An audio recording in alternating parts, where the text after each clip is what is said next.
There's a lot of people that go through life and they don't even realize what they have. Some people have depression and they don't even realize it. Now, depression can come out in a number of different ways. It comes out in the present as anger and frustration. So if you've got those little things that just really frustrate you, you might be just trying to close a door and all of a sudden the door won't close and you're there and that's anger that comes out in the present. Or frustration, you might just, something doesn't work quite well as what you wanted it to. That's the first part of it in the present. When you go into the future, that's where depression comes out as anxiety and panic and worry. And it all stems back to our past when we've had trauma, remorse, regret, guilt and shame. All these things all build into it.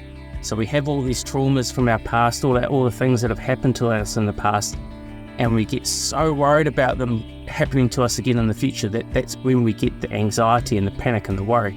And they come out in little things that might just trigger you. You don't even realize what it is sometimes. It's just sometimes you get a feeling of sadness or an overwhelming just boost of something's not right here. It's because of these past traumas or something like that have been in your life that your sympathetic nervous system inside you is just triggered, and it's just saying, hang on a minute. That's the check engine light that comes on and says something's not right here, and it makes you feel a certain way, and that's when it comes out as panic or anxiety in the future. It could be as simple as some small event when you were younger and you don't even realize it. You thought you'd processed. There's one part of it that you may not have quite processed fully, or you just hold on to that event and it just keeps coming forward all through your life. Once you let go of that past trauma or regret, everything changes. You can actually go back and actually live a purposeful life where you're not triggered by these things, because these situations in life are now not the same anymore. So what can these triggers or these traumas and regret and guilt and everything from the past be? Well, it could be a job that you just have no connection to anymore, that you're doing it just because that's what you've always done and that's what you know, and you're too scared to go out and get another job somewhere or do something else, because that means you'd have to learn everything from new again. Maybe it's meaningful values. You find yourself going out and buying stuff, or you get all excited about buying something for the first time, and you think, oh yes, I've got to have this, and then you get the item and you're like, yeah, that's cool, I've always wanted this. The next couple of days it's sitting in the garage and you never use it again. It's still there a couple of months later.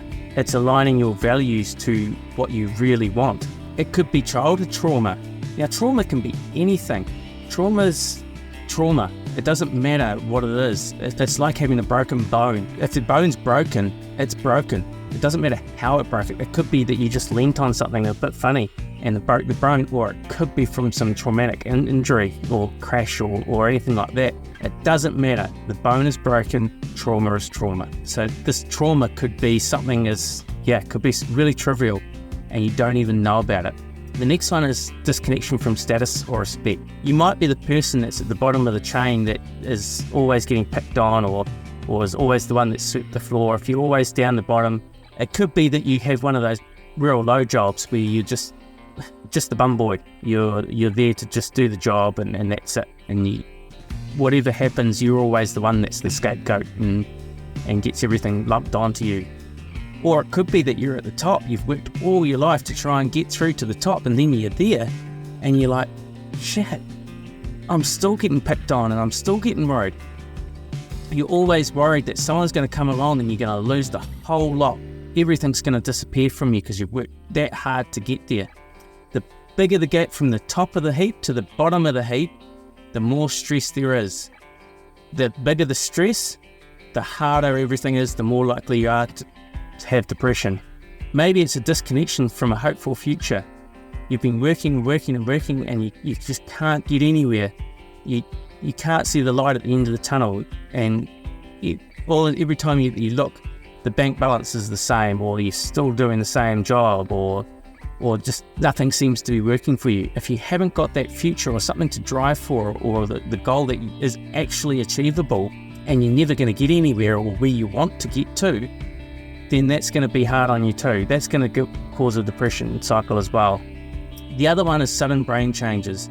Maybe you've had a baby, then someone dies in the family, or you've lost your job, or COVID happens, or whatever else. If you've had so many things that have changed in your life just like that, then you're likely to go into depression as well, and you'll struggle. And all of these things all get added together, and you find yourself getting more and more depressed.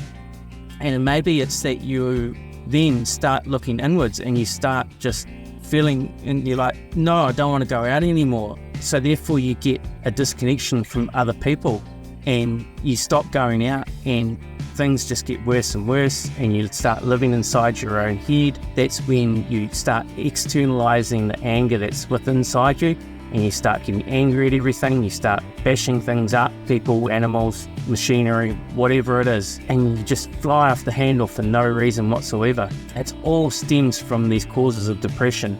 The thing is though, they're not that hard to let go of. They're not that hard to release. It just takes a bit of effort. It just takes one little practice of just doing something small, and then building on that and building on that and building on it, and changing your habits, and realizing that it's not you and it's not your fault. It's just how you've learned and what you've learned. Or it may be the people around you, they haven't learned what they're going through. So if they don't know how they're supposed to teach you. Meditation is one of the easiest ways to help with this. Meditation can really help with all of these things. And it's not sitting there with your legs crossed with a tinfoil hat on your head. Meditation can be just going for a quick walk, just slow walk. It could be hosing down the yard. It could be just anything that gets your mind off things. Mowing the lawns. Have you ever seen all the old guys mowing the lawns, and all the roadside verges are pristine, and they've got nice mowed driveways? They're actually meditating. They're sitting on their little lawnmowers, and they can't do anything else. And because it's such a meaningless task that you're sitting there doing nothing, with no radio, nothing else to bother you. You just got to drive in a straight line. It keeps the monkey mind busy because you're doing that, and it slows down your whole thinking process, and you feel so much better afterwards. That's why the old guys mow all the lawns for. It's not because they like to have face pristine. It just keeps their inside world nice and happy because their outside world is looking good. Of course, sometimes when you meditate, you have all those bad thoughts coming up. So what can you do about them? Well, whatever you think about, you have control over what you think. You can put the spotlight on whatever thoughts you want. So if you want to focus on those bad thoughts and keep them going around your head, keep the spotlight on them, keep thinking about them. Or maybe it's that you want to think about a good thought. Think about the grateful things that you have in your life. When you start thinking about the grateful things and what you're proud of or what you're happy with, I've got a great family, the sun's shining today, whatever it is. And when you start thinking about all these things, you start to get into the positive mindset, and an ignored guest suddenly leaves. So the bad thoughts will soon leave your head, and they'll be out of your head and out. It takes practice, but they'll soon leave. The other way to do it is like Tinder. You swipe left if you don't like it, and you swipe right if you do. And you keep swiping them, and you just put them into a little basket, and the ones you swipe left, if it keeps coming up, just keep swiping it left. If you do like it, put it in the basket and just remember it there for later. Don't keep going back to it, just put it in the basket, and when you finish your meditation, there it is. You can then work on it afterwards.